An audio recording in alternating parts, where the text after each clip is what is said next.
உயர்வான நாள் எது? உணவு உண்பதற்கு தகுதியான நாள். உழைத்திடு தினம் தினம். உற்சாகம் அடைந்திடு. உழைக்காமல் ஏமாற்றும் நாட்களெல்லாம் உண்பதற்கே தகுதியற்ற நாட்களாகும்.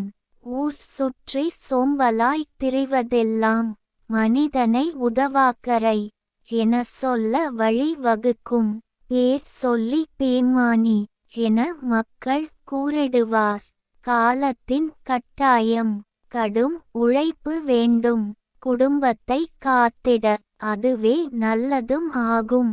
தினம் உழைத்து உழைத்து ஓடாய் போனாலும் கூட ஒரு நாள் உன் கடினமான உழைப்புக்காவது மனம் விட்டு தெய்வம் ஏதோ ஒரு கூலி தந்திடும். அதற்காக ஆவது தினமும் நன்றாக உழைத்திடு. அதில் உற்சாகம் மிகுந்திடும். உன் வாழ்வும் உயர்ந்திடும். கவிஞர் ந. முருகேசன் ஓசூர். கவிதை பிடித்திருந்தால் மறக்காமல் லைக், ஷேர், கமெண்ட் மற்றும் சப்ஸ்கிரைப் பண்ணுங்க.